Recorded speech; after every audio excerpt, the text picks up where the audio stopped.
Hi students, welcome to Go Math Lesson 3.7, Multiplying with 1 and 0. The essential question for this lesson is, how can you multiply using 0 and 1? Luke sees 4 bird baths. Each bird bath has 2 birds in it. What multiplication sentence tells how many birds there are? To write the multiplication sentence, we need to answer these two questions. First, how many bird baths are there? There are 4. Next, how many birds are in each bird bath to start? There are 2 birds in each bird bath. So our multiplication sentence would be 4 groups of 2, or 4 times 2, which equals 8. There are 8 birds altogether in the bird baths. 1 bird flies away from each bird bath.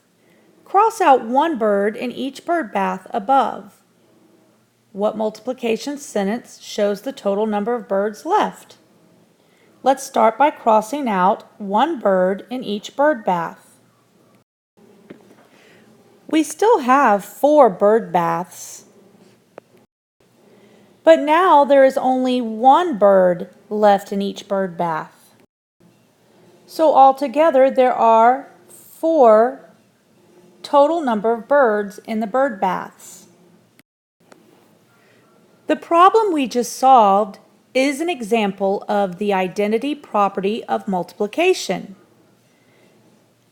This property states that the product of any number and 1 is that number. I like to think of the 1 as a mirror. When a number is with 1, he looks back and sees himself. For example, 6 looks into the mirror, so 6 sees himself. 6 times 1 is 6. Now cross out another bird in each bird bath. What multiplication sentence shows the total number of birds left in the bird baths? Well, we still have 4 bird baths, but there are no birds left in those bird baths. The bird baths are empty, so the total number of birds in the bird baths is 0. This is an example of the 0 property of multiplication. In this property, it states that the product of 0 and any number is 0. I like to think of 0 as a king. King 0. So when any number is with 0, the king takes over and the answer is always 0. Turn to page 61 in your Go Math workbook. Using the properties we have learned, solve these problems. Pause the video. When you finish, restart the video so we can check. Okay, students, let's start with number 5. 3 times 0. Since there is a 0 in this multiplication sentence, we follow the rule for 0. Any number times 0 is 0. Now let's look at number 6. 0 times 9. Once again, this multiplication sentence has a 0 in it. So any number times 0 is 0. Number 7. 8 times 1. Remember, the 1 is like a mirror. 8 looks into the mirror and sees himself. So 8 times 1 is 8. Remember, any number times 1 is that number. Number 8 also has a 1 in the multiplication sentence. 1 times 2. Since any number times 1 is that number, 1 times 2 equals 2. Now, I purposely chose number 20 because this one's a tricky one. It has a 1 and a 0 as factors. But remember, 0 is the king, so he's the one in charge.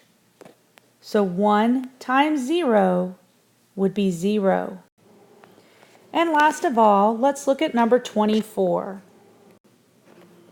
Since both factors in this multiplication sentence are 1s, 1 times 1 equals 1. That would be like having one bird bath with one bird in it. The total number of birds is 1. Now students, let's take a look at the problem solving. Look at number 25. Peter is in the school play. His teacher gave 1 copy of the play to each of 6 students. How many copies of the play did the teacher hand out? So there are 6 students, and the teacher gives each student 1 copy. The 6 students are our groups, and each student received 1 copy. So 6 times 1 equals 6 copies. Now let's try number 26. Remember to pause the video to try it yourself before continuing on. There are 4 egg cartons on the table. There are 0 eggs in each carton. How many eggs are there in all? Well, there are 4 egg cartons, so those are my 4 equal groups. However, it says there are 0 eggs in each carton. That means there are no eggs. So 4 times 0 equals 0 eggs. It's that time again. Time to turn over to page 62 and complete the lesson check and the spiral review. Don't forget to show your work. And of course, assess yourself by writing 1, 2, 3, or 4 at the top of your paper. We will see you tomorrow.